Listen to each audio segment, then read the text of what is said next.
경기도 외곽의 한 아파트 상가에서 반찬 가게를 운영하며 살았습니다.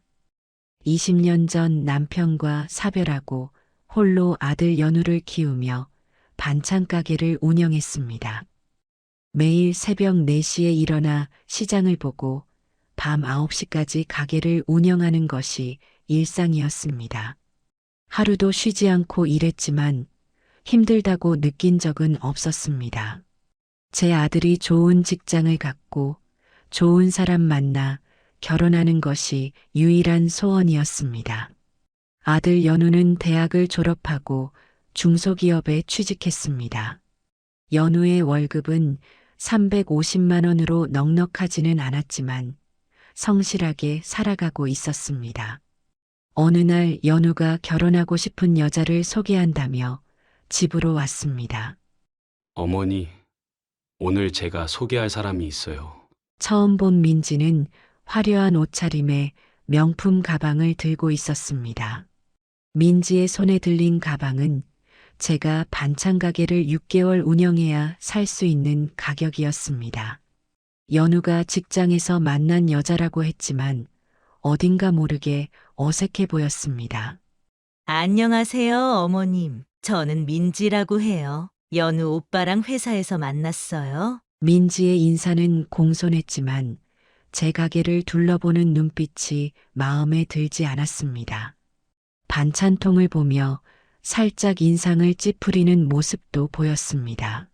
앉아요. 차라도 한잔 해요. 차를 마시며 이야기를 나눴지만 민지는 계속해서 주변을 둘러보았습니다. 어머님은 이 동네에서 오래 사셨나 봐요. 20년 정도 됐네요. 아, 그러시구나. 저는 이런 동네는 처음이에요. 저희 집은 좀 다른 동네거든요. 민지의 말투에서 은근한 무시가 느껴졌습니다. 연우는 민지의 모습을 자랑스럽게 바라보고 있었지만 저는 첫인상부터 마음에 들지 않았습니다. 하지만 아들이 좋아하는 사람이니 일단 받아들이기로 했습니다. 어머니, 저희 결혼하고 싶은데요. 연우의 갑작스러운 말에 놀랐지만 아들의 행복을 위해 미소를 지었습니다. 그래. 너가 좋다면 해야지. 민지는 제 대답을 듣자마자 환하게 웃었습니다. 어머님, 감사합니다. 앞으로 잘 부탁드려요. 그날 밤 연우와 민지를 보내고 늦게까지 생각에 잠겼습니다. 아들이 행복하다면 그걸로 된 거라고 스스로를 달랬습니다. 하지만 왜인지 모를 불안감이 마음 한구석을 떠나지 않았습니다. 반찬 가게를 정리하며 민지의 모습을 떠올렸습니다. 화려한 옷차림, 비싼 가방, 거만한 태도가 계속 마음에 걸렸습니다. 며칠 후 연우가 다시 찾아왔습니다. 어머니, 결혼 준비 시작해도 될까요? 아들의 행복한 표정을 보니 더 이상 망설일 수 없었습니다. 그래. 결혼 준비하자. 연우는 제 허락을 받고 기뻐했습니다. 하지만 그때는 몰랐습니다. 이 결정이 얼마나 큰 실수가 될지. 그렇게 우리 가족의 운명이 바뀌기 시작했습니다. 결혼 날짜를 잡으려니 먼저 신혼집부터 구해야 한다고 했습니다. 요즘은 다들 집을 사서 결혼한다고 해서 저도 아들을 위해 집을 사주기로 했습니다. 평생 모은 돈과 가게 운영하며 모아둔 돈이 3억 정도였습니다. 반찬 가게를 20년 운영하면서 한 푼, 두 푼 모아둔 돈이었습니다. 아들에게 3억대의 아파트를 알아보라고 했습니다. 며칠 후 연우가 민지와 함께 찾아왔습니다. 어머니, 민지랑 집 좀 보고 왔는데요. 연우의 표정이 조심스러웠습니다. 민지는 당당한 목소리로 말했습니다. 어머님, 요즘 신혼부부들 보면 다들 새 아파트에 살더라고요. 맞아요, 어머니. 저희 과장님도 결혼하면서 새 아파트 샀대요. 민지의 말에 연우도 거들었습니다. 얼마 정도 하는데? 5억 3천이요. 숫자를 듣는 순간 머리가 어지러웠습니다. 5억이 넘는다고? 어머님, 요즘은 다 그 정도예요. 전 아파트는 리모델링 비용도 많이 들고, 민지는 준비한 것처럼 말을 이어갔습니다. 연우 오빠가 대출 받을 수 있는 만큼 받고, 나머지는 어머님이. 말끝을 흐리는 민지를 보니 화가 치밀었습니다. 하지만 아들의 결혼인데 제가 발목을 잡을 순 없었습니다. 결국 제가 가진 3억을 모두 드리고 나머지는 대출을 받기로 했습니다. 민지가 원하는 아파트를 보러 갔습니다. 새 아파트 모델하우스는 화려했습니다. 어머님, 여기 정말 좋지 않나요? 커뮤니티 시설도 있고, 조경도 예쁘고. 민지는 모델하우스를 구경하며 연신 감탄사를 내뱉었습니다. 분양 상담을 받으면서도 민지의 얼굴에는 웃음이 가득했습니다. 계약을 하고 나오는 길 민지는 저에게 허리 굽혀 인사를 했습니다. 어머님, 정말 감사합니다. 제가 잘 모시고 살게요. 그 말이 왜 이렇게 거슬렸는지 모르겠습니다. 집을 계약하고 나니 결혼 준비가 본격적으로 시작되었습니다. 이번엔 웨딩홀 문제였습니다. 민지는 호텔 웨딩을 고집했습니다. 어머님, 요즘 누가 일반 웨딩홀에서 결혼해요? 호텔이면 비용이 많이 나오지 않니? 다른 건 몰라도 결혼식만큼은 제대로 하고 싶어요. 연우는 또 민지의 눈치를 보고 있었습니다. 호텔 웨딩 견적을 받아보니 1인당 15만 원이었습니다. 하객 300명이면 4,500만 원이 넘는 돈이었습니다. 미쳤니? 그 돈을 어떻게 해? 연우가 놀라서 말했습니다. 하지만 민지는 이미 예약금을 걸어둔 상태였습니다. 오빠, 예약금 날리면 아까우니까 그냥 하자. 어차피 양가 부모님들이 해주시는 거잖아. 민지의 당당한 태도가 믿기지 않았습니다. 하지만 이미 예약금을 걸었다는데 어쩔 수 없었습니다. 그렇게 호텔 웨딩도 결정되었습니다. 날짜도 정해졌습니다. 이제 혼수를 준비할 때가 되었습니다. 예식장도 예약했고 신혼집도 정했으니 이제는 살림살이를 마련할 차례였습니다. 최근 들어 아들의 카드 명세서를 보게 되었습니다. 카드 값이 꽤 밀려 있었습니다. 알고 보니 민지를 만난 뒤로 비싼 레스토랑에서 외식이 잦아지면서 생긴 일이었습니다. 연우는 그동안 한 번도 그런 적이 없었는데 그러던 어느 날 민지가 찾아왔습니다. 그날따라 더 상냥한 목소리였습니다. 어머님, 시간 되시면 저랑 혼수 보러 가실래요? 마침 그날은 가게도 한가했고 며느리와 시간도 보낼 겸 승낙했습니다. 그래, 그럼. 하이마트부터 가볼까? 제 말에 민지의 표정이 순간 굳어졌습니다. 뭔가 이상한 예감이 들었습니다. 민지의 얼굴이 순간 굳어졌습니다. 어머님 하이마트요? 왜? 하이마트가 나쁘니? 그냥 거긴 좀 그렇지 않나요? 민지의 표정이 심상치 않았습니다. 일단 가서 보자. 한숨을 쉬며 마지못해 따라오는 민지를 보며 불안감이 커졌습니다. 이제야 눈치챘습니다.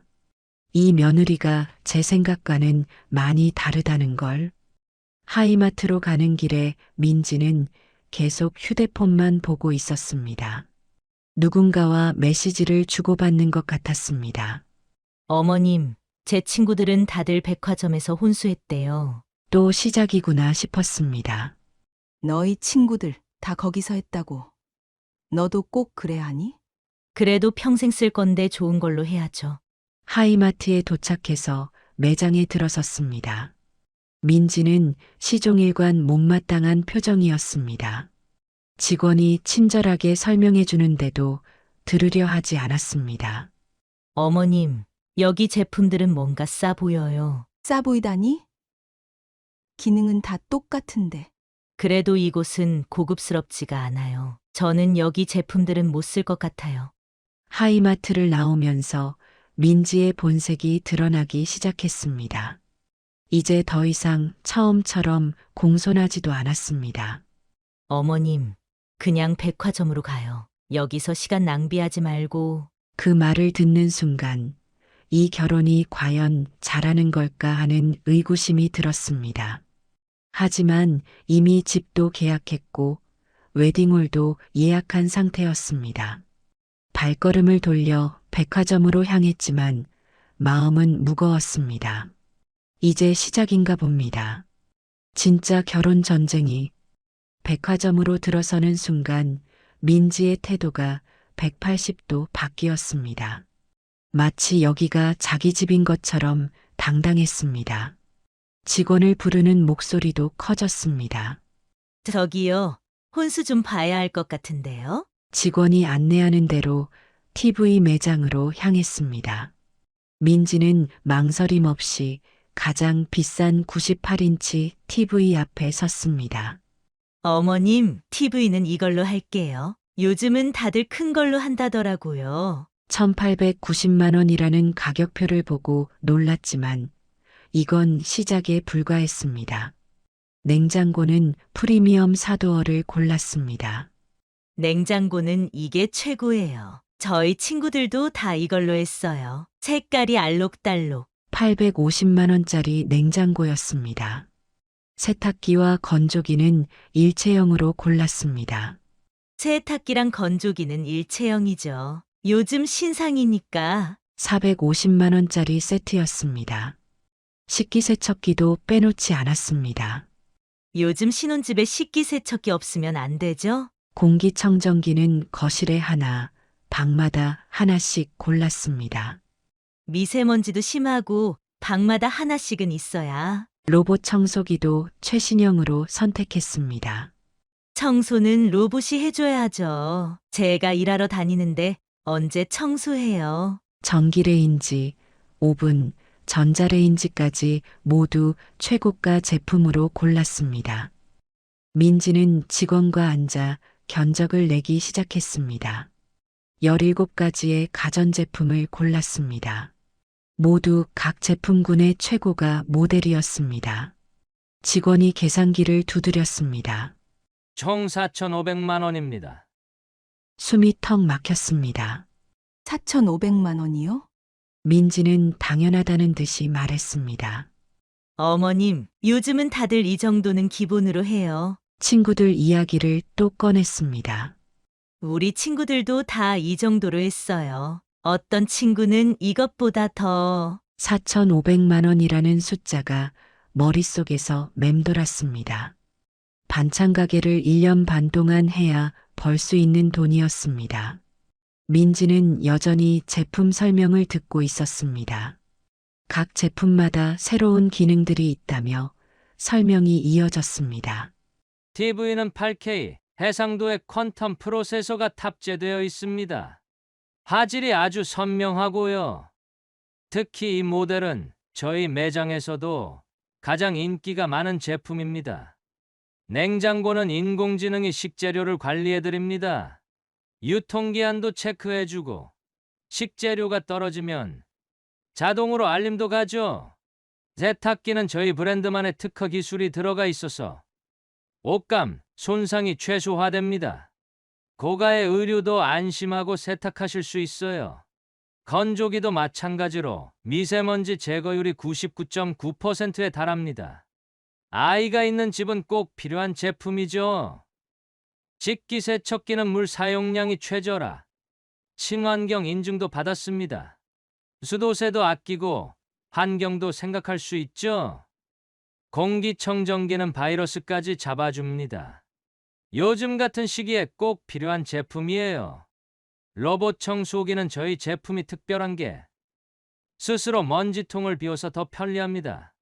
전기레인지는 온도 조절이 0.1도 단위로 가능해서 요리할 때 아주 편리하실 거예요.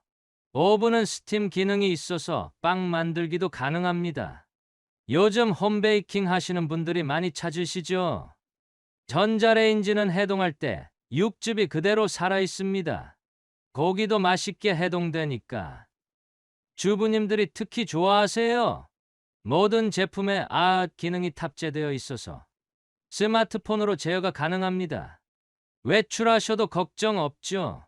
에너지 소비효율도 전부 1등급이라 전기세 부담도 적으시고요.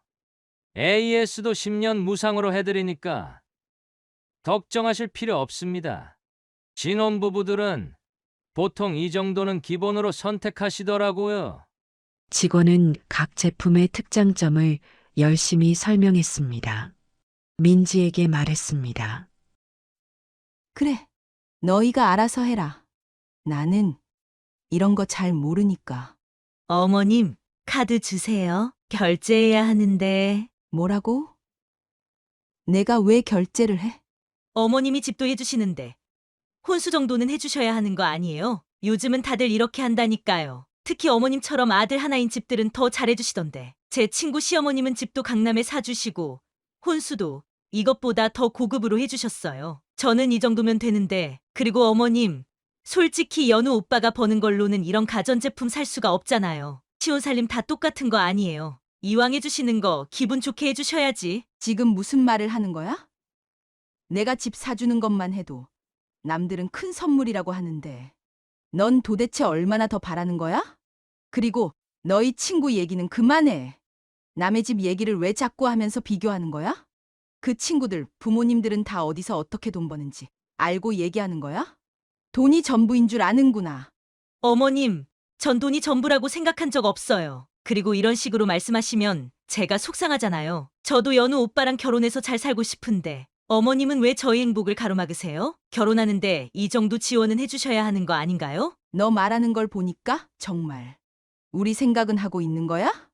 5억 넘는 집에 4천만 원이 넘는 혼수. 나는 앞으로 어떻게 살아가야 할지는 생각해봤어? 연우는 빚만 잔뜩 떠안고 어떻게 살라고?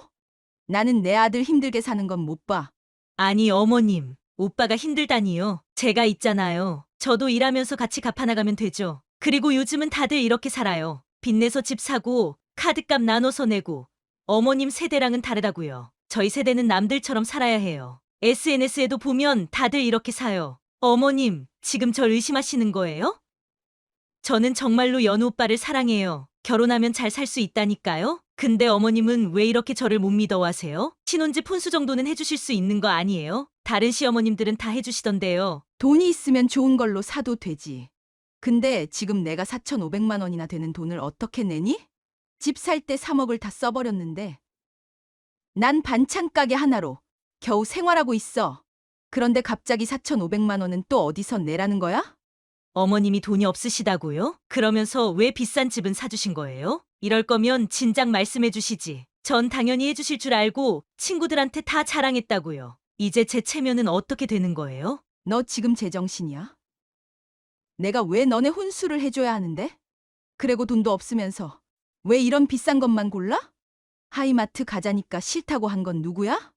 너는 지금 너 형편도 모르는 것 같은데. 어머님 너무하시는 거 아니에요? 4,500만 원이 뭐라고 그렇게 호들갑이세요? 어차피 카드로 할부하면 되잖아요. 저 같은 며느리 들이시려면 그 정도는 하셔야죠. 어머님도 다른 시어머님들처럼 해주실 수 있잖아요. 뭐라고? 너 말하는 걸 보니까 더 이상 참을 수가 없네. 내가 왜 이 혼수를 해줘야 해? 집 사달라고 해서 3억을 다 써줬는데 카드 할부는 또 뭐야? 너 혹시 우리 아들 봉이라도 되는 줄 아나? 정신 차려. 봉이요? 지금 절 뭘로 보시는 거예요? 어머님이 그렇게 돈 없으시면 애초에 결혼 승낙을 왜 하신 거예요? 이런 것도 못 해주실 거면서. 아니 솔직히 말해서 어머님 반찬 가게 하시는 거 보고 제가 얼마나 망설였는데요. 너 지금 뭐라고 했어? 다시 한번 말해봐. 우리 아들 결혼하는 거 보려고 내가 20년을 일했다. 근데 나와 내 아들 등골 빼먹을 생각이나 하고 이제 보니 네 본색이 나오는구나. 본색이요. 어머님 말씀 진짜 심하시네요. 저는 그냥 보통 수준으로 살고 싶다고 했을 뿐이에요. 어머님이 구질구질하게 사시는 게 제 잘못이에요? 연우 오빠도 어머님 때문에 이렇게 된 거 아니에요? 보통 수준. 너 그런 식으로 말하면 안 되지. 구질구질하다고? 내가 평생 일해서 번 돈으로 너 같은 년한테 이런 말을 들어야 하나? 너희 부모님은 뭐 하시는데? 니네가 그렇게 잘 나가? 잘 나가면 니네가 사야지 왜 내 등골을 빼먹으려고 해? 애초에 집 살 때부터 이상했어. 다짜고짜 5억 넘는 아파트라니. 거기다 이제는 4,500만 원 혼수를 해달라고? 아들 하나 키우면서 반찬 가게로 번 돈이야. 너가 뭔데 내 돈으로 호의호식하려고 해? 너가 정말 우리 아들을 사랑한다면 이런 식으로 굴지 않았을 거야. 어머님 지금 뭐라고 하시는 거예요? 제가 언제 후유식하려고 했다고 그러세요? 전 그냥 평범하게 살고 싶다고 했을 뿐이에요. 연우 오빠도 저처럼 좋은 환경에서 살고 싶을 거예요. 근데 어머님은 자꾸 저를 속물이라고 하시고 돈만 밝힌다고 하시고 어머님 아들 행복하게 해주고 싶으면 이 정도는 해주셔야죠. 우리 아들 행복. 너가 뭘 안다고 우리 아들 행복을 말해? 너 지금 정신이 아예 나간 거 아니야? 집 사주고 혼수에 한도 끝도 없이. 여기가 무슨 왕족 집안도 아니고. 너는 지금 네 분수를 모르는 것 같은데 나도 이제는 참을 만큼 참았다. 너 같은 며느리는 필요 없어. 분수요? 어머님 진짜 너무하시네요. 저 같은 며느리면 어떤 며느리요? 제가 뭘 그렇게 잘못했다고 그러세요? 어머님은 아들 준다고 해놓고 이제 와서 이러시면 전 도대체 어떻게 하라는 거예요? 결혼식도 코앞인데 이제 와서 이러시면 저는 얼마나 창피해요. 다들 뭐라고 하겠어요? 창피? 너나 창피한 줄 알아라. 돈도 없으면서 허세 부리고 남의 돈으로 폼 잡으려고 하고 내가 널 잘못 봤다. 처음부터 이런 며느리 들이지 말았어야 했는데 이제라도 정신 차리고 그만두자. 결혼 못할 것 같다.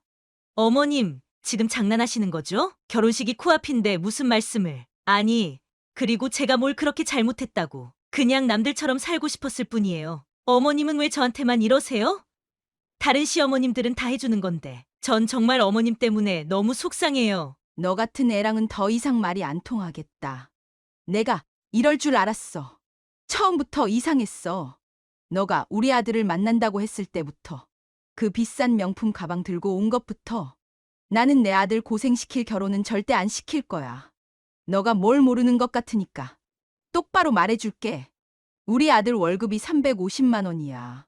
거기다 대출까지 끼고 5억 넘는 아파트를 사. 거기에 4,500만 원 혼수를 또 해달라고? 너 제정신이야?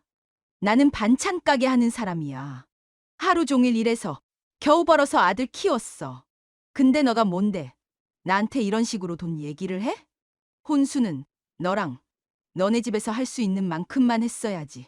어머님, 지금 절 너무 무시하시는 거 아니에요? 저도 일하는 사람이에요. 연우 오빠랑 같이 갚아나가면 되잖아요. 근데 왜 자꾸 저를 돈만 밝히는 사람처럼 만드세요? 그리고 반찬 가게 이야기는 그만하시죠. 제가 얼마나 속상한 줄 아세요? 저도 자존심 있는 사람이에요. 어머님은 아들 하나라면서 왜 이것도 저것도 다 안 된다고 하세요? 저는 어머님이 해주시는 만큼 제 친정에서도 다 준비하려고 했어요. 근데 이제 와서 이러시면 진짜 너무하신 거 아니에요? 다른 집들은 다 이 정도는 기본으로 해요. 저만 이상한 사람 되잖아요. 너는 진짜 아직도 정신을 못 차렸구나. 다른 집 얘기는 그만해. 너 그렇게 좋은 집에서 살고 싶으면 돈 많은 다른 사람이랑 결혼해. 우리 아들은 건들지 마. 나는 내 아들 인생 망치는 결혼은 절대 못 봐. 너가 진짜 우리 아들을 사랑한다면 이런 식으로 돈 얘기만 하고 있진 않았을 거야. 집도 해줬는데 혼수까지 해달라고? 뻔뻔하다는 말밖에 할 말이 없네. 너 지금 백화점에서 이러는 거 보니까 앞으로 결혼 생활 뻔하다 뻔해. 매번 이런 식으로 내 등골 빼먹으려고 하겠지. 어이가 없네 정말. 내 아들은 너랑 결혼 못하니까 그런 줄 알아? 저는 자리를 박차고 나왔습니다. 백화점을 나오는데 다리가 후들거렸습니다. 귀에서는 윙 하는 소리가 났습니다. 집으로 가는 길에 손이 떨려서 핸들을 제대로 잡을 수가 없었습니다. 아들한테 전화해야 하는데 이걸 어떻게 말해야 할지. 신호등 앞에서 차를 멈추고 한숨을 내쉬었습니다. 이제 시작이겠지요. 아들이 오늘 이 일을 알면 얼마나 화를 낼까. 하지만 저는 후회하지 않았습니다. 오히려 마음이 편안해졌습니다. 결혼식이 한 달도 안 남았는데 이제 와서 파혼이라니. 하지만 오늘 이 선택이 제 아들을 위한 최선의 선택이라는 걸 확신했습니다. 집에 도착하자마자 아들에게 전화를 걸었습니다. 연우야. 지금 바로 집으로 와라. 연우는 제 목소리가 심각한 걸 느꼈는지 곧장 달려왔습니다. 아들이 도착하자마자 저는 오늘 있었던 일을 모두 이야기했습니다. 오늘 민지랑 혼수 보러 갔었어. 네? 민지가 어머니랑 혼수를. 그래. 근데 너가 알아야 할 게 있어? 하이마트에서 있었던 일부터 차근차근 설명했습니다. 백화점에서 있었던 일도 빼놓지 않고 말했습니다. 4,500만 원짜리 혼수 이야기를 하자 연우의 얼굴이 하얗게 변했습니다. 그게 무슨, 민지가 그럴 리가. 너 애인이니까 너가 제일 잘 알지. 어머니, 그래도 뭔가 오해가 있었던 것 같은데. 연우는 끝내 제 말을 믿으려 하지 않았습니다. 그래? 너가 내 말을 못 믿겠다면 백화점 CCTV를 확인해 보자. 아들의 얼굴이 굳어졌습니다. CCTV요? 그래. 매장 안에 다 있을 거 아니야. 너가 직접 확인해 봐. 연우는 잠시 생각에 잠기더니 고개를 끄덕였습니다. 다음 날 아침 일찍 백화점으로 향했습니다. 매장 직원들이 우리를 알아보고 깜짝 놀랐습니다. 어제 매니저를 불러 상황을 설명하고 CCTV 확인을 요청했습니다. 처음에는 난색을 표했지만 결혼을 앞둔 예비 신랑의 간곡한 부탁이라고 하니 허락해 주었습니다. 연우는 CCTV 화면을 보면서 계속 한숨을 내쉬었습니다. 소리는 들리지 않았지만 민지의 태도와 행동이 모두 담겨 있었습니다. 하이마트에서의 거만한 태도부터 백화점에서의 오만한 모습까지 연우의 얼굴이 점점 어두워졌습니다. 그리고 마지막 장면, 제게 카드를 달라며 결제를 요구하는 모습, 거절하자 매장 한가운데서 소리를 지르는 모습, 연우는 더 이상 화면을 보지 못하고 고개를 돌렸습니다. 어머니, 죄송합니다. 아들의 눈에서 눈물이 흘렀습니다. 저는 아들의 어깨를 두드리며 밖으로 나왔습니다. 차에 타자마자 민지에게서 전화가 왔습니다. 연우는 전화를 받지 않았습니다. 곧이어 민지 어머니에게서도 전화가 왔습니다. 저는 단호하게 말했습니다. 죄송하지만 이 결혼은 못할 것 같네요. 민지 어머니는 당황한 목소리로 말했습니다. 갑자기 무슨 일이신지. 애들 결혼이 코앞인데. 어제 있었던 일은 다 아시나요? 네. 무슨? 백화점에서 있었던 일 말입니다. 잠시 침묵이 흘렀습니다. 그게 우리 민지가 실수를. 실수가 아니에요. 본성이 드러난 거죠. 아니. 그래도 젊은 애들이 그럴 수. 죄송합니다만 우리는 결혼을 못 하겠습니다. 위약금이 얼마나 나오는지 아세요? 위약금은 제가 다 물지요. 단호하게 말하고 전화를 끊었습니다. 연우는 그제서야 한숨을 내쉬었습니다. 어머니, 제가 잘못 봤네요. 사람을 볼 줄 아는 눈을 키워야 해. 결혼식은 어떡하죠? 취소하면 되지. 위약금이. 돈은 내가 해결할게. 며칠 동안 정신없이 결혼 준비를 취소했습니다. 웨딩홀에 위약금을 물었습니다. 신혼집 계약도 취소했습니다. 위약금이 꽤 나왔지만 이 정도 돈은 아깝지 않았습니다. 제 아들의 인생이 걸린 문제였으니까요. 민지 측에서는 계속 연락이 왔습니다. 문자도 오고 전화도 오고 찾아오기도 했습니다. 하지만 저는 단 한 번도 마음이 흔들리지 않았습니다. 연우도 민지의 연락을 받지 않았습니다. CCTV를 본 후로는 민지에 대한 마음이 완전히 식었나 봅니다. 오히려 자신이 그동안 얼마나 눈이 멀어 있었는지 후회했습니다. 어머니 말씀이 맞았어요. 제가 너무 쉽게 결정했네요. 사랑에 빠지면 눈이 멀 수 있어. 하지만 이번 일을 교훈 삼아 앞으로는 사람 보는 눈을 키워야 해. 네, 어머니. 그렇게 우리의 결혼 소동은 끝이 났습니다. 비록 위약금은 좀 들었지만 이보다 더 현명한 선택은 없었다고 생각합니다. 돈은 또 벌면 되지만 잘못된 결혼은 인생을 망치니까요. 연우도 이번 일을 계기로 많이 성장했습니다. 앞으로는 더 신중하게 사람을 볼 거라고 했습니다. 저는 그것만으로도 충분히 만족스러웠습니다. 파혼 소식은 삽시간에 퍼져나갔습니다. 동네 주민들 사이에서 이야기가 나오기 시작했습니다. 이지은 씨가 현명하게 잘하셨대요. 그 예비 며느리가 4,500만 원어치 혼수를 해달라고 했다면서요? 아니, 무슨 며느리가 그래요? 게다가 5억짜리 아파트도 해달라고 했다면서. 다들 저의 편을 들어주셨습니다. 오히려 더 일찍 파혼하지 않은 게 이상하다고 했습니다. 취소한 신혼집을 두고 고민하다가 제가 들어가 살기로 했습니다. 어차피 계약금도 냈는데. 내가 들어가서 살지 뭐. 연우도 좋은 생각이라고 했습니다. 새 아파트 1층에는 반찬 가게를 새로 열었습니다. 입소문이 나면서 손님이 더 많아졌습니다. 이지은 씨네 반찬은 맛도 좋지만 사람 보는 눈도 있으시네. 손님들이 농담 삼아 하시는 말씀이었습니다. 하지만 그만큼 제 판단이 옳았다는 뜻이기도 했습니다. 매출이 전보다 2배나 늘었습니다. 새 동네에서도 금세 단골이 생겼습니다. 이사 온 지 한 달 만에 가게가 안정을 찾았습니다. 하지만 민지 측에서는 계속 연락이 왔습니다. 민지 어머니가 찾아오기도 했습니다. 우리 애가 잘못했습니다. 한 번만 봐주세요.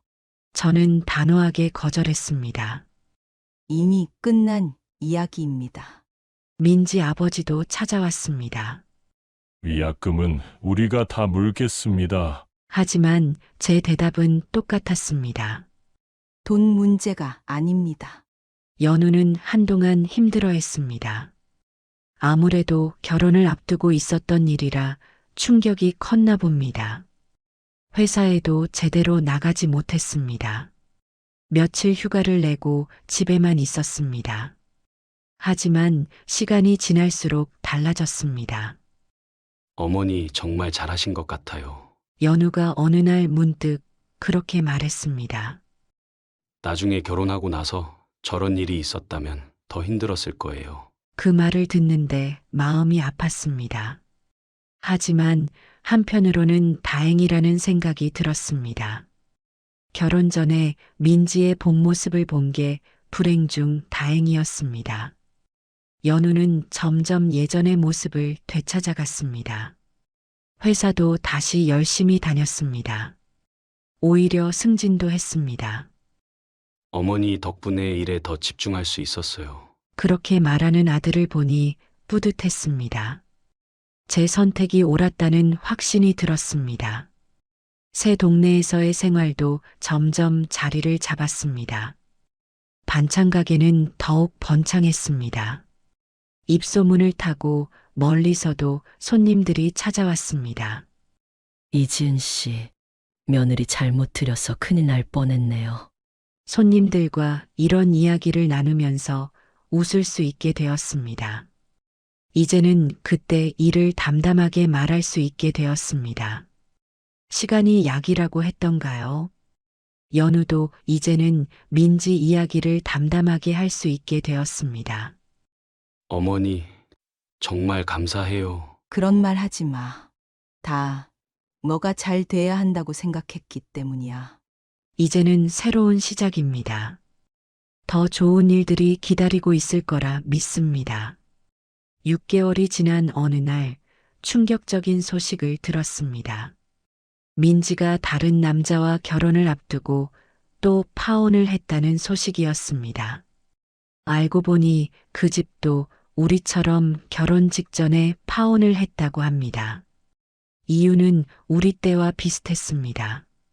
신혼집도 강남에 있는 비싼 아파트를 요구했고 혼수도 최고가 제품만 고집했다고 합니다. 하지만 이번에는 상황이 조금 달랐습니다. 예비 시어머니가 혼수를 보러 같이 갔다가 민지의 행동을 보고 바로 결혼을 취소했다고 합니다. 게다가 우리 때보다 더 심했다고 합니다. 이번에는 무려 7억대 아파트에 6천만 원 상당의 혼수를 요구했다고 하더군요. 그 소식을 들은 연우는 안도의 한숨을 내쉬었습니다. 어머니, 진짜 잘하셨네요. 민지의 본성이 다시 한번 드러난 셈이었습니다.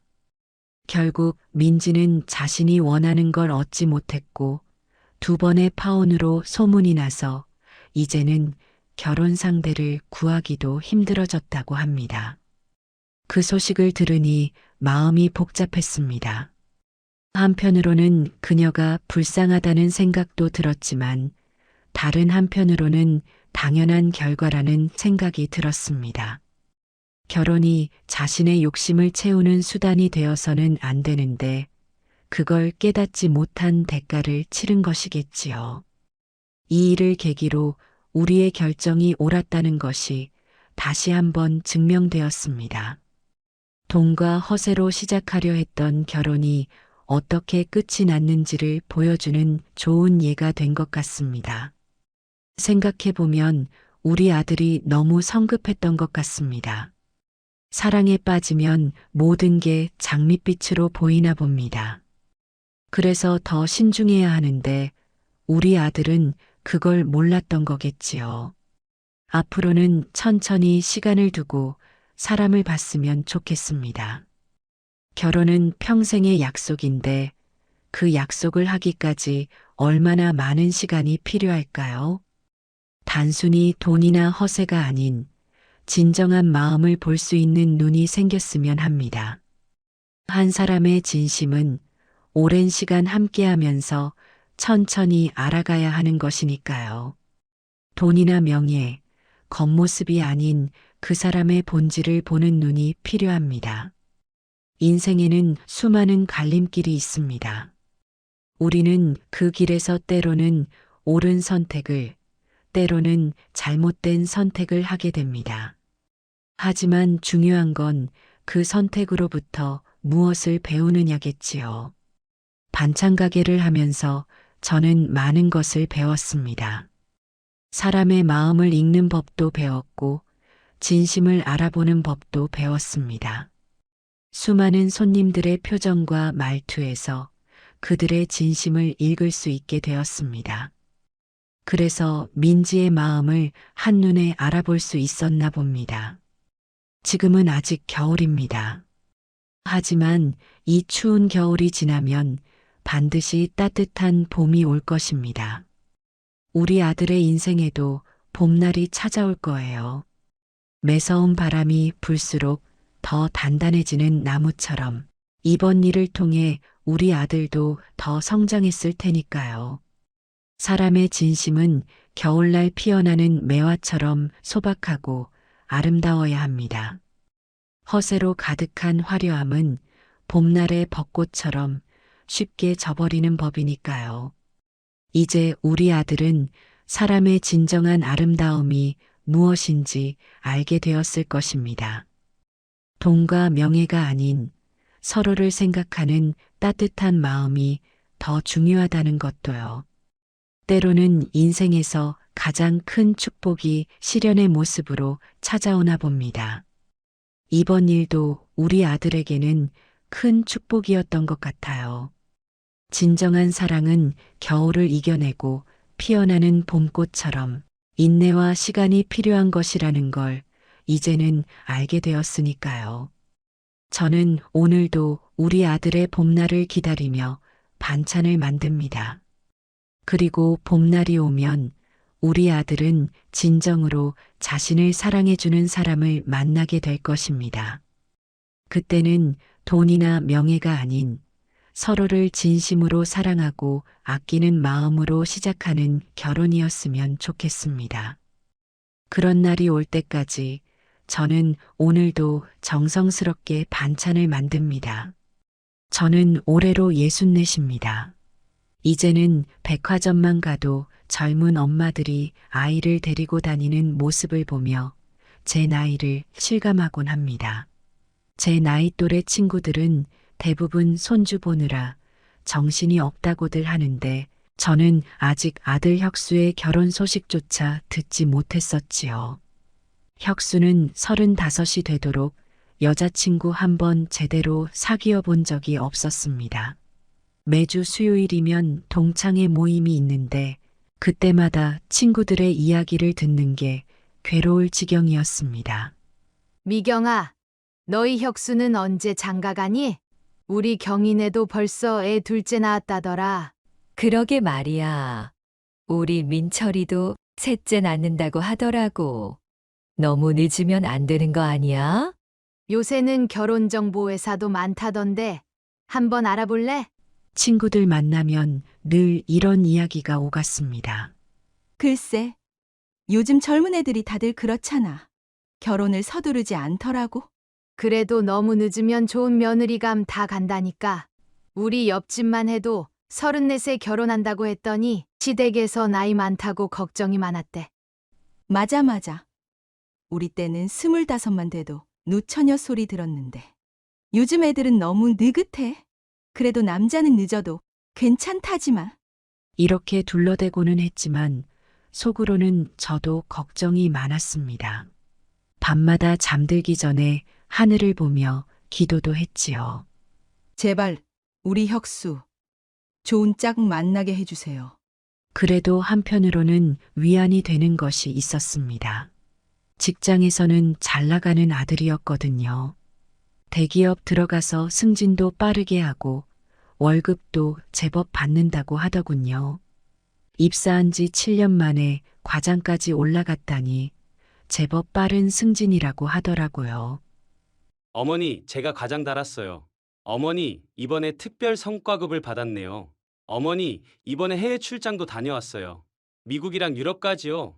어머니, 회사에서 이번에 특별 표창도 받았어요. 이런 이야기는 참 잘도 하는 아들이었는데 유독 연애 이야기만 나오면 입을 다물었습니다. 명절 때면 친척들도 물어보곤 했죠. 혁수 총각 잠깐은 언제 가나? 형님도 이제 장가 가야 되는데 말이야. 그럴 때마다 혁수는 어색한 웃음만 지었습니다. 한 번은 제가 답답한 마음에 물어본 적이 있었지요. 혁수야, 너 혹시 여자가 싫은 건 아니지? 어머니, 무슨 말씀을? 제가 여자가 싫으면 회사에서 여직원들이랑 어떻게 일해요? 그럼 왜 여자친구를 안 사귀는 거니? 엄마가 보기엔 너 정도면 충분히 좋은 신랑감인데. 지금은 일이 바빠서요. 나중에 좋은 사람 생기면 그때 연애할게요. 그렇게 얼버무리고 말았습니다. 아들의 친구들은 하나둘 결혼하고 아기도 낳고 했습니다. 명절에 친구들 만나러 가는 아들을 보며 저는 마음이 아팠습니다. 우리 아들도 장가 가서 행복하게 살았으면. 그러던 어느 날이었습니다.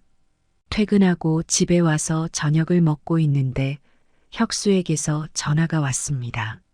평소와는 다른 설레는 목소리였습니다. 어머니, 저 결혼할 사람이 생겼어요. 순간 젓가락을 떨어뜨릴 뻔했습니다. 정말? 대체 어떤 사람인데? 가슴이 쿵쾅거렸습니다. 회사에서 만난 여자예요. 지원이라고 저희 회사 디자인팀에서 일하는데 어머니가 보시면 마음에 드실 것 같아요. 그래? 어떤 점이 마음에 들었는데? 차분하고 일도 잘하고 성격도 좋아요. 무엇보다 저를 많이 이해해 주는 것 같아요. 디자인팀이라 센스도 있고 말도 예쁘게 하고요. 아들의 목소리에서 설렘이 느껴졌습니다. 오랜만에 들어보는 행복한 목소리였습니다. 저도 모르게 미소가 지어졌습니다. 어머니, 이번 주말에 인사드리려고 하는데 집으로 데리고 가도 될까요? 집에서 보자고? 아이고. 첫 만남부터 집에서 보면 어색하지. 그냥 밖에서 편하게 만나자. 네? 아, 그럴까요? 그래. 백화점 카페에서 보자. 거기가 분위기도 좋고 말하기도 편할 것 같아. 사실 집에서 보자는 말에 거부감이 들었습니다. 집에서 보면 음식 준비하랴, 치우랴, 신경 쓸 게 한두 가지가 아니니까요. 그리고 이왕 만나는 거 격식 있게 만나고 싶었습니다. 첫 만남은 서로에게 좋은 인상을 남겨야 하니까요. 그럼 어머니 토요일 오후 3시에 백화점 꼭대기층 카페에서 봬요. 그래. 거기서 보자. 내가 먼저 가서 기다리고 있을게. 주말에 만나기로 하고 전화를 끊었는데 그날 밤 잠이 오지 않았습니다. 기다리던 아들의 결혼 이야기가 드디어 시작된다고 생각하니 가슴이 설렜습니다. 친구들한테도 자랑하고 싶었지만 아직은 참기로 했습니다.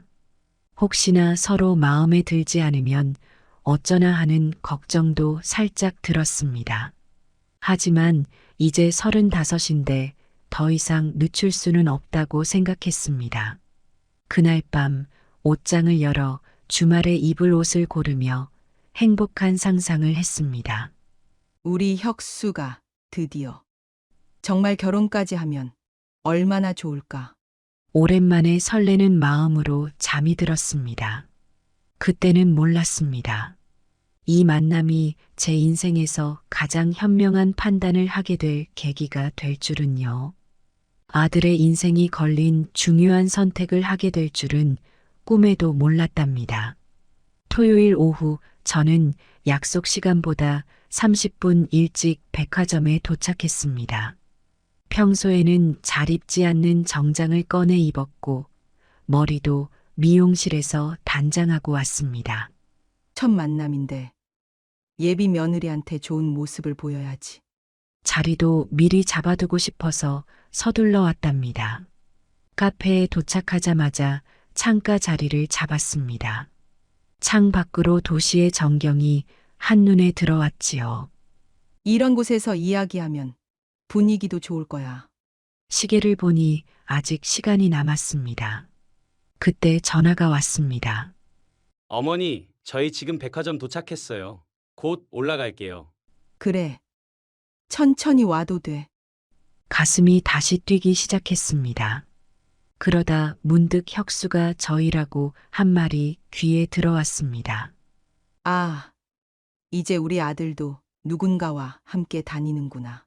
잠시 후 멀리서 혁수가 한 여자와 함께 걸어오는 게 보였습니다. 키가 훤칠한 혁수 옆에서 단정하게 걸어오는 여자는 키가 크고 날씬했습니다. 하얀 원피스에 베이지색 가디건을 걸친 모습이 세련되어 보였지요. 첫인상은 나쁘지 않네. 두 사람이 제 테이블 앞에 섰습니다. 어머니, 오래 기다리셨죠? 여기 제가 말씀드렸던 지원 씨예요. 차지원이라고 자신을 소개한 예비 며느리는 29이라고 했습니다. 안녕하세요, 어머니. 처음 뵙겠습니다. 인사는 공손했지만 어쩐지 형식적으로 들렸습니다. 목소리에서 약간의 거만함이 느껴진 건 제가 너무 예민해서였을까요? 앉으시죠. 차 한잔하면서 이야기 나눠요. 셋이 자리에 앉았습니다. 혁수가 메뉴판을 들더니 물었습니다. 어머니, 뭐 드시겠어요? 난 아메리카노로 할게. 지원 씨는? 저는 말차 라떼로 할게요. 곧 주문한 음료가 나왔습니다. 처음에는 어색한 침묵이 이어졌지요. 그러다 제가 먼저 입을 열었습니다. 지원 씨는 회사에서 디자인 일을 하신다고 하던데. 네, 저는 UX 디자이너로 일하고 있어요. 말투가 퉁명스러웠습니다. 긴장해서 그런가? 좀 더 편한 분위기를 만들고 싶어서 웃으며 말을 이었습니다. 아, 그래요? 요즘 젊은 사람들이 하는 일이라 나는 잘 모르지만 그런데 제 말이 채 끝나기도 전에 지원 씨가 말을 자르더군요. 어머니는 UX 디자인이 뭔지 모르시겠네요. 제가 자세히 설명해 드릴게요. 순간 당황스러웠습니다. 그리고 그 뒤로 이어진 10분간 저는 한마디도 끼어들 수 없었습니다. 지원 씨는 자신의 일에 대해 끊임없이 떠들어댔고 그 과정에서 구세대는 이해를 못한다는 둥. 옛날 분들은 이런 걸 모르시니까 같은 말들을 서슴없이 했습니다. 혁수는 그저 미소를 지으며 듣고만 있었지요. 잠시 후 혁수의 전화가 울렸습니다. 어머니, 죄송한데 잠깐 회사 전화를 받고 올게요. 혁수가 자리를 비우자 지원 씨의 태도가 더 노골적으로 변했습니다. 어머니, 사실 제가 드릴 말씀이 있어요. 그래요? 무슨 말씀이신데요? 전 결혼하면 시댁에 자주 못 갈 것 같아요. 일이 너무 바빠서요. 갑작스러운 이야기에 놀랐지만 참고 들어보기로 했습니다. 주말 부부처럼 살게 될 수도 있어요. 제가 해외에 근무할 기회가 생길 수도 있거든요. 아, 그렇군요. 그리고 저는 아이도 당분간은 생각이 없어요. 혹시 손주 바로 보실 생각이시라면 미리 말씀드리는 건데. 커피 잔을 들어 한 모금 마시며 마음을 진정시켰습니다. 솔직히 말씀드리면 어머니, 혁수 오빠도 좀 바꿔야 할 것 같아요. 옷차림이며 말투며 좀 촌스럽잖아요. 제가 싹 바꿔놓을 거예요. 이제는 커피 잔도 내려놓을 수가 없었습니다. 손이 떨려서였을까요? 그리고 저는 이런 건 꼭 지켜줘야 해요. 지원 씨의 말은 계속 이어졌습니다. 마치 자신의 조건을 통보하듯이 말이죠. 그때였습니다. 혁수가 급하게 돌아왔습니다. 어머니, 지원 씨, 죄송한데 회사에 급한 일이 생겼어요. 뭔데? 서버에 문제가 생겼다고 해서 제가 먼저 가봐야 할 것 같아요. 그래. 얼른 다녀와. 혁수가 급히 자리를 떴습니다. 그리고 우리 둘만 남게 되었죠. 그때는 몰랐습니다. 이제부터가 진짜 시작이라는 걸. 혁수가 급하게 자리를 비우자 카페 안에 잠시 정적이 흘렀습니다. 어머니, 혁수 오빠 없을 때 드릴 말씀이 있어요. 지원 씨가 갑자기 진지한 표정을 지었습니다. 저는 무슨 말을 할지 궁금해 커피 잔을 내려놓고 지원 씨를 바라보았습니다. 결혼하면 시부모님과는 따로 살아야 할 것 같아요. 너무나 갑작스러운 이야기에 저는 잠시 말을 잊었습니다. 아무리 생각해도 시부모님과 같이 사는 건 좋지 않을 것 같더라고요. 지원 씨의 목소리에는 조금의 망설임도 없었습니다. 그리고 주말에는 친정에 가야 해요. 주말이요? 네, 매주 주말마다요. 우리 부모님이 주말마다 보자고 하시거든요. 제가 뭔가 말을 하려 하자 지원 씨가 손을 저었습니다. 어머니, 제 말 다 끝나지 않았어요. 지원 씨는 자신의 커피잔을 만지작거리며 말을 이어갔습니다. 시댁은 1년에 2번 정도 뵈면 될 것 같아요. 이런 이야기를 첫 만남에서 하다니 저는 놀라움을 감출 수가 없었습니다. 그리고 솔직히 말씀드리면 지원 씨는 주변을 한번 둘러보더니 목소리를 낮추었습니다. 시댁 문화가 너무 불편해요. 시댁 문화라니요? 제가 물으려 했지만 지원 씨는 제 말이 끝나기도 전에 말을 이었습니다. 네, 휴일마다 찾아뵙고 안부 전화하고 일주일에 한 번씩 들르고. 지원 씨는 한숨을 쉬더니 고개를 절레절레 흔들었습니다. 그런 거 너무 답답하지 않나요? 요즘 누가 그렇게 살아요? 제가 무슨 말을 하려 하자 지원 씨는 또다시 제 말을 끊었습니다. 우리 친정은 절대 그러지 않아요. 며느리 스트레스 받게 하는 거 싫어하시거든요. 마치 준비해온 것처럼 지원 씨는 쉴 새 없이 말을 이어갔습니다. 명절도 반반 나눠서 해요. 시댁만 가면 안 돼요. 지원 씨의 말 한마디 한마디가 날카로운 가시처럼 가슴을 찔렀습니다. 그런데 이게 끝이 아니었습니다. 그리고 결혼하면 혁수 오빠 월급은 제가 관리할 거예요. 순간 제 귀를 의심했습니다. 월급 관리요? 네, 당연하죠. 남자들은 돈 관리를 못 하잖아요. 지원 씨는 너무나 당연하다는 듯 말했습니다. 결혼하면 생활비도 관리해야 하고, 대출금도 갚아야 하고, 저는 말을 하려다 입을 다물었습니다. 하지만 지원 씨는 제 표정 변화는 아랑곳하지 않은 채 계속 말을 이어갔습니다. 사실 신혼집도 강남으로 알아보고 있어요. 회사랑 가깝고, 제가 뭔가 말을 하려 할 때마다 지원 씨는 제 말을 자르고 자신의 이야기를 늘어놓았습니다. 시댁 문화를 비하하는 말들이 계속 이어졌고 그때마다 저는 깊은 한숨만 삼켰습니다. 시댁은 왜 그렇게 며느리를 구속하려고만 하는지 모르겠어요. 요즘은 다들 핵가족으로 살지 않나요? 시부모님과 같이 산다는 건 너무 옛날 방식 같아요. 그리고 집에 갑자기 오시면 안 될 것 같아요. 전 깜짝 방문 같은 거 정말 싫어하거든요. 최소 일주일 전에 연락 주세요. 지원 씨의 말 속에는 시댁에 대한 편견과 무시가 가득했습니다. 한마디로 자신의 편한 대로만 살겠다는 것이었습니다.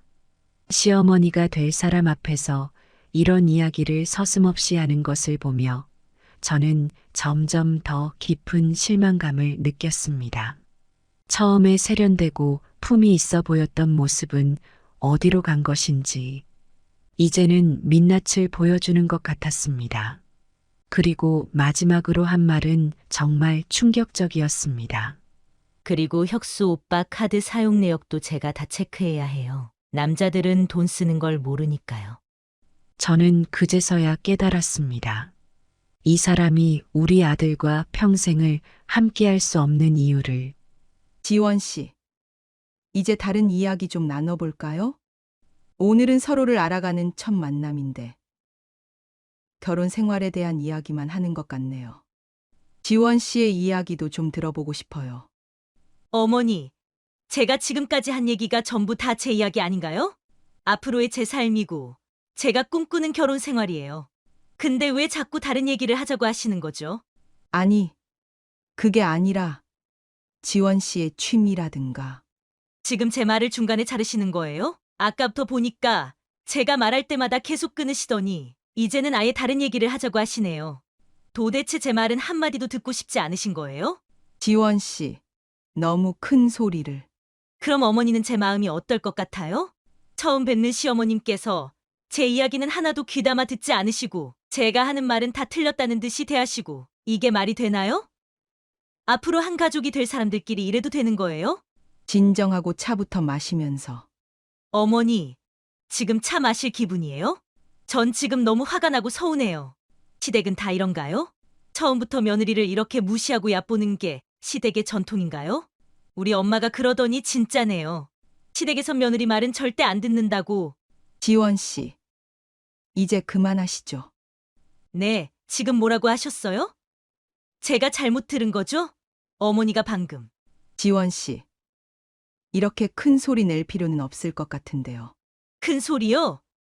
어머니는 지금까지 제 말은 하나도 안 들으시다가 이제 와서 그런 말씀하시니까 제가 큰 소리를 내는 거죠. 도대체 제가 뭘 그렇게 잘못했다고 이러시는 거예요? 말하는 것마다 시댁에 대한 비하가 묻어 있어서 그래요. 며느리가 될 사람이. 아니, 제가 언제요? 사실대로 말씀드린 걸 가지고 그러시면 어떡해요? 요즘 시대가 어떤 시대인데. 아, 혹시 어머니는 제가 시댁에 매일 찾아뵙고 안부 전화하고 그러길 바라시는 거예요? 매일 찾아오라는 게 아니라. 그럼 뭐예요? 아, 설마 결혼하면 같이 사시자는 건가요? 전 절대 안 돼요. 시댁과 같이 살면 스트레스 받아서 못 살아요. 지원 씨, 그런 말이 아니라. 어머니, 솔직히 말씀해 주세요. 저한테 뭘 바라시는 건데요? 전통적인 며느리상을 원하시는 거예요? 아침 일찍 일어나서 시부모님 공양하고 집안일하고 그런 거요? 아니, 전 그런 며느리를 바란 적이 없어요. 다만은 무슨 다만이에요? 어머니, 제가 볼 때는 어머니가 저를 처음부터 마음에 안 들어 하신 것 같은데. 제가 맞나요? 그건 아니지만 지원 씨가 우리 혁수를 아, 역시 다 그렇죠. 시어머니들은 다 자기 아들이 최고라고 생각하시잖아요. 제가 오빠한테 관심을 가지니까 못마땅하신 거죠? 지원 씨 말을 너무 단정 지어서 하네요. 단정은요? 제 눈에는 다 보여요. 아까부터 절 어떤 눈으로 보시는지. 제가 모 오빠 등쳐먹으려고 접근한 줄 아세요?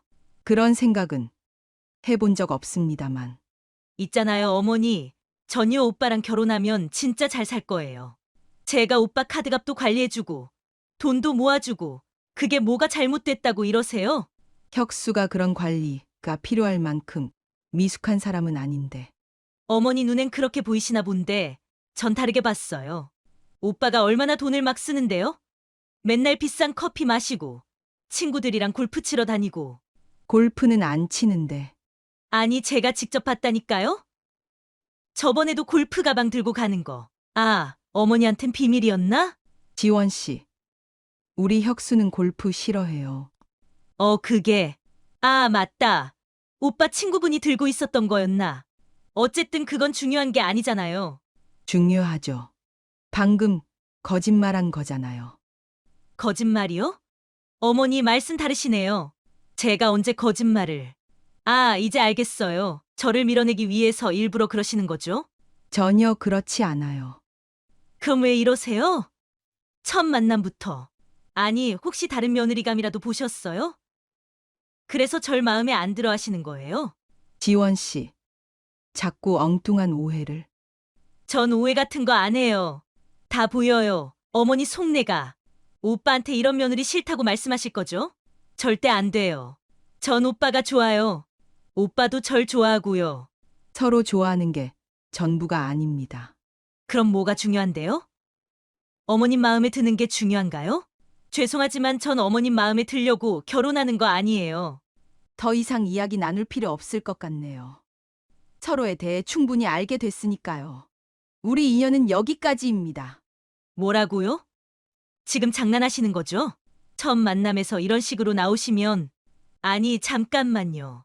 오빠는요, 당사자도 모르는데 어머니 혼자서 이런 결정을 내리실 수 있다고 생각하시는 거예요? 어머니가 누군데요? 누구냐고요? 그 오빠 키운 엄마입니다. 제가 우리 혁수를 어떻게 키웠는지, 우리 가정의 가치관이 뭔지 물어보지도 않고 그저 앉자마자 시댁은 1년에 2번만 오겠다. 남편 월급은 자기가 관리하겠다. 지원 씨, 우리 아들을 뭘로 보고 이러시는 거죠? 하, 역시 아들 바라기 시어머니 맞으시네요. 제가 뭐 잘못 말씀드렸나요? 사실대로 말씀드린 건데요. 오빠도 제 말 다 동의하는데. 아, 그리고 우리 아들이라뇨. 이제 곧 제 남편 될 사람이에요. 어머니가 평생 독점하실 거예요? 지원 씨, 제 아들 월급이 얼마인지도 모르시면서 벌써부터 관리하겠다고 하네요. 혁수가 얼마나 성실하게 살아왔는지, 얼마나 책임감 있게 돈을 관리해왔는지는 관심도 없고, 미안하지만 이런 며느리는 제가 절대 받아들일 수 없습니다. 어머니, 협박하시는 거예요? 제가 오빠한테 다 말할 거예요. 어머니가 얼마나 고루하고 독선적인 시어머니인지, 며느리 될 사람 첫 만남에서 이렇게 무시하고 일방적으로 파혼 통보했는지 다 말할 거예요. 그럼 오빠가 누구 편을 들 것 같으세요? 결혼할 정도로 각별한 여자친구요?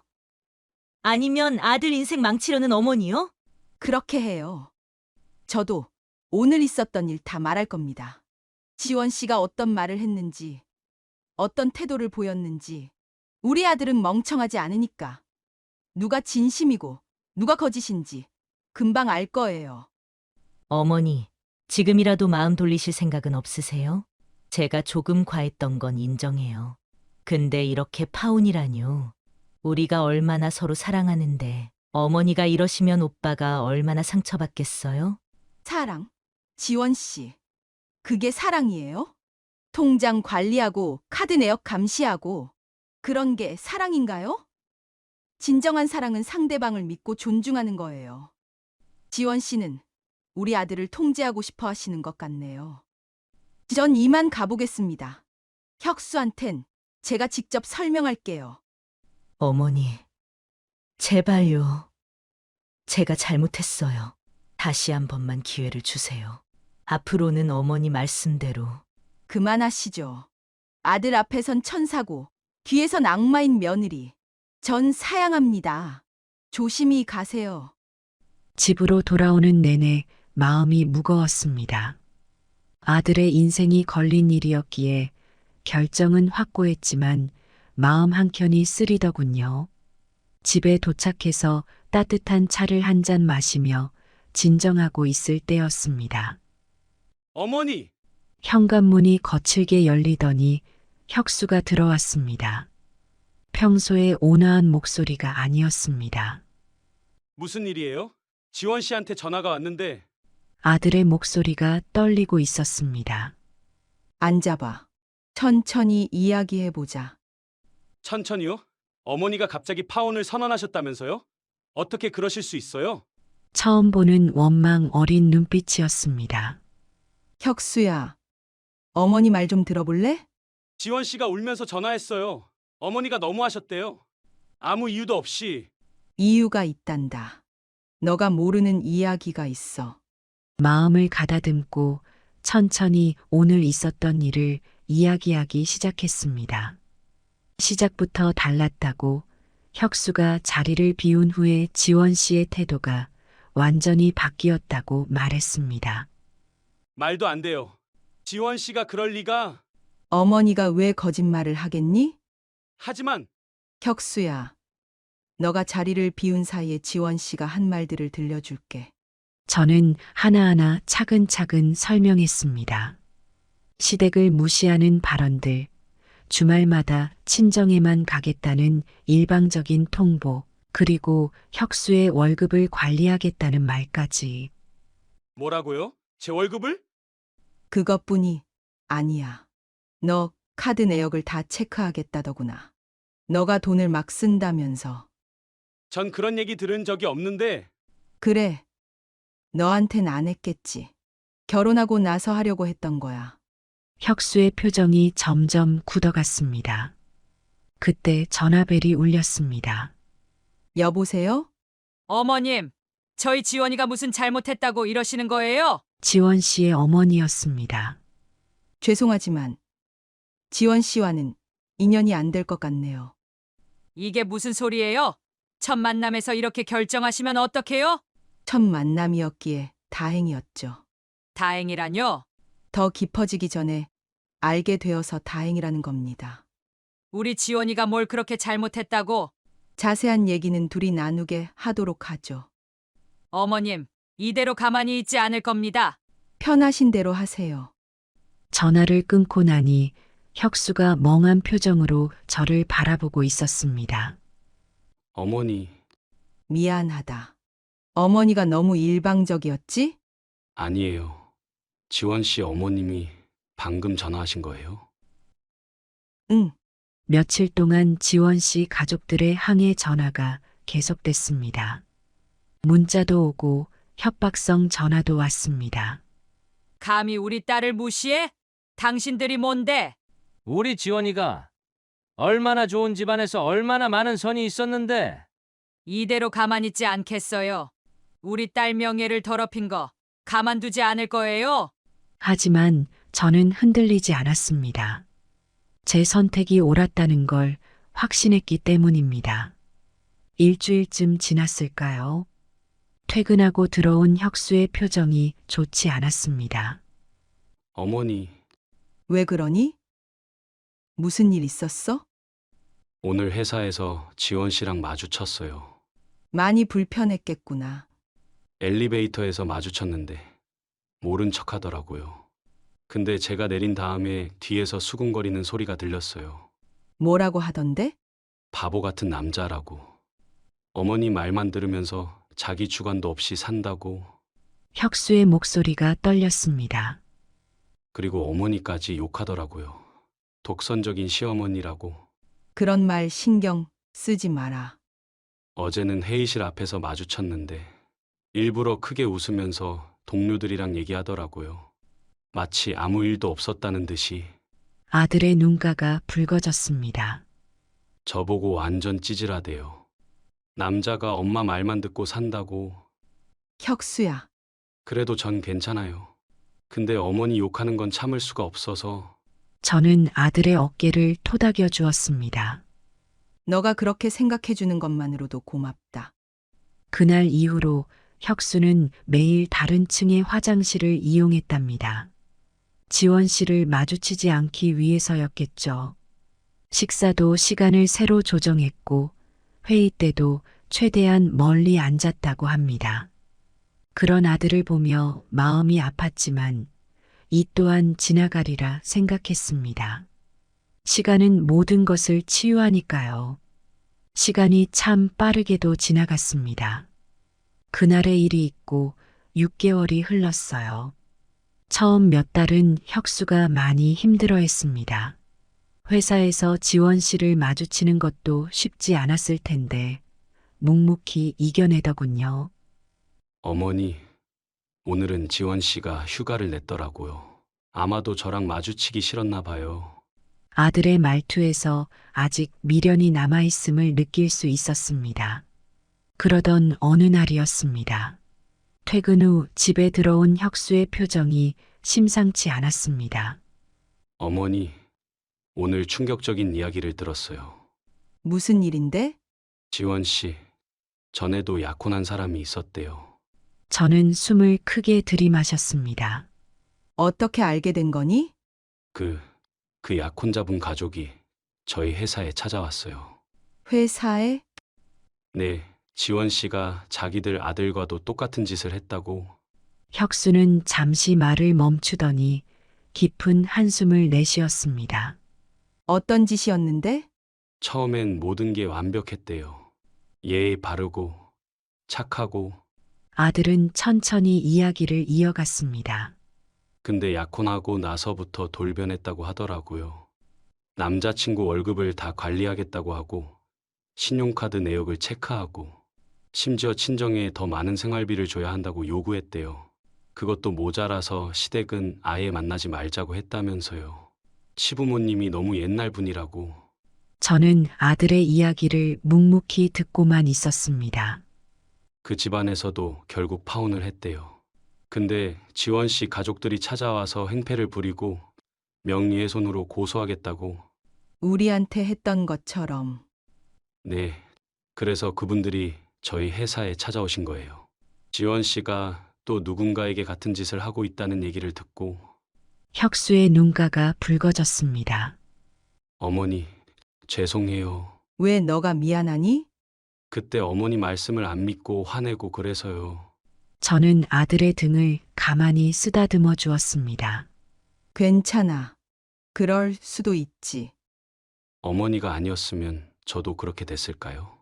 이제 그런 생각은 하지 마. 다 지나간 일이야. 그날 이후로 혁수가 달라졌습니다. 더 이상 우울해하지 않았고 전보다 더 밝아졌어요. 어머니, 이번 주말에 시간 있으세요? 왜 해? 제가 맛있는 거 사드릴게요. 무슨 특별한 일이라도? 그냥 감사하다고 표현하고 싶어서요. 아들과 함께한 그날의 식사는 유난히 맛있었습니다. 어머니는 어떻게 아셨어요? 뭘? 그날 카페에서 지원 씨가 보여준 모습이 진짜라는 거요. 글쎄, 엄마의 직감이었나? 직감만은 아니었을 것 같은데요. 그래. 너 말이 맞아. 사람을 보는 눈이었던 것 같구나. 역시 우리 어머니. 앞으로는 너가 사람을 볼 때 조금 더 신중했으면 좋겠다. 네, 어머니. 시간이 더 흘러 지원 씨는 다른 회사로 이직했다고 합니다. 그리고 얼마 전 놀라운 소식을 들었습니다. 지원 씨가 또 다른 회사에서 만난 남자와 약혼을 했다가 파혼했다는 소식이었어요. 이유는 정확히 알 수 없었지만 아마도 비슷한 패턴이었으리라 생각합니다. 혁수를 보고 있으면 그때의 결정이 정말 다행이었다는 생각이 듭니다. 때로는 단호해야 할 때가 있는 것 같아요. 특히 자식의 인생이 걸린 문제라면 더더욱 그렇겠죠. 유리창에 비치는 햇살처럼 우리 인생에도 밝은 순간과 어두운 순간이 있습니다. 때로는 구름이 드리우고 때로는 빛이 쏟아지듯 말이에요. 그날의 결정은 어쩌면 제 인생에서 가장 어둡고도 밝은 순간이었을지 모릅니다. 마치 새벽녘의 하늘처럼 가장 어두울 때가 가장 밝은 순간의 시작이었던 거죠. 따스한 봄날의 꽃들도 때로는 서리를 견뎌내야 하듯 엄마라는 이름도 가끔은 차가워져야 할 때가 있나 봅니다. 그 서리 같은 차가움이 오히려 우리 아들을 지켜낸 따스함이 되었으니 참 아이러니한 일이지요. 자식을 위하는 마음이 때론 칼이 되기도 하고 방패가 되기도 하는 법이니까요. 그 칼과 방패는 모두 자식을 향한 사랑이라는 같은 뿌리에서 자라난 것일 테지요. 사랑하는 아들의 눈에 비친 원망의 눈빛이 가슴 아팠지만 그 순간을 견뎌내길 참 잘했다고 생각합니다. 마치 폭풍우 속의 등대처럼 흔들리지 않는 마음이 결국 안전한 항구로 이끌어 주었으니까요. 인생은 마치 커피 한 잔과도 같아서 처음에 쓴맛이 나중에 달콤함을 위한 것일 수도 있으니까요. 그날에 쓴 커피 한 잔이 오히려 우리 모자의 삶을 더욱 달콤하게 만들어 주었답니다. 때론 직감이라는 것이 우리를 구원하기도 합니다. 마치 어둠 속에서도 길을 찾아가는 새처럼 본능적인 깨달음이 때론 이성보다 앞서가기도 하지요. 그것이 이성적이지 않아 보일지라도 수십 년을 살아온 경험에서 우러나온 것이라면 믿어볼 만한 가치가 있는 것 같아요. 깊은 강물이 흐르듯 세월이 쌓여 만들어진 지혜는 결코 우리를 배신하지 않으니까요. 지금도 가끔 그날의 기억이 떠오릅니다. 마치 오래된 사진첩을 들추어 보듯 그날의 장면들이 선명하게 떠오르곤 해요. 백화점 카페에서 마주한 그 첫 만남이 어쩌면 우리 아들의 인생을 바꾸어 놓은 전환점이 되리라고는 생각도 못했네요. 운명의 갈림길은 때로 이렇게 예고 없이 찾아오나 봅니다. 세상의 모든 어머니들은 자식을 위해 때론 악역도 마다하지 않습니다. 봄비가 꽃을 위해 차갑게 내리듯 사랑은 때로 그런 모습을 하고 있는 것인지도 모르겠어요. 그것이 진정한 모성이 아닐까요? 마치 거센 바람 속에서도 흔들리지 않는 나무처럼 말이에요. 이제는 말할 수 있습니다. 시간이라는 심판관이 모든 것을 증명해 주었으니까요. 그날의 선택은 실수가 아니었다고. 오히려 우리가 할 수 있었던 가장 현명한 선택이었다고요. 때로는 가장 날카로운 결정이 가장 현명한 선택이 된다는 것을 마치 외과 의사의 메스처럼 아픔을 동반한 결단이 더 큰 아픔을 막아주는 법이니까요. 그리고 무엇보다 자식을 향한 어머니의 사랑은 결코 잘못된 길로 이끌지 않는다는 것을 북극성이 항상 북쪽을 가리키듯 어머니의 마음도 언제나 자식의 행복을 향해 있으니까요.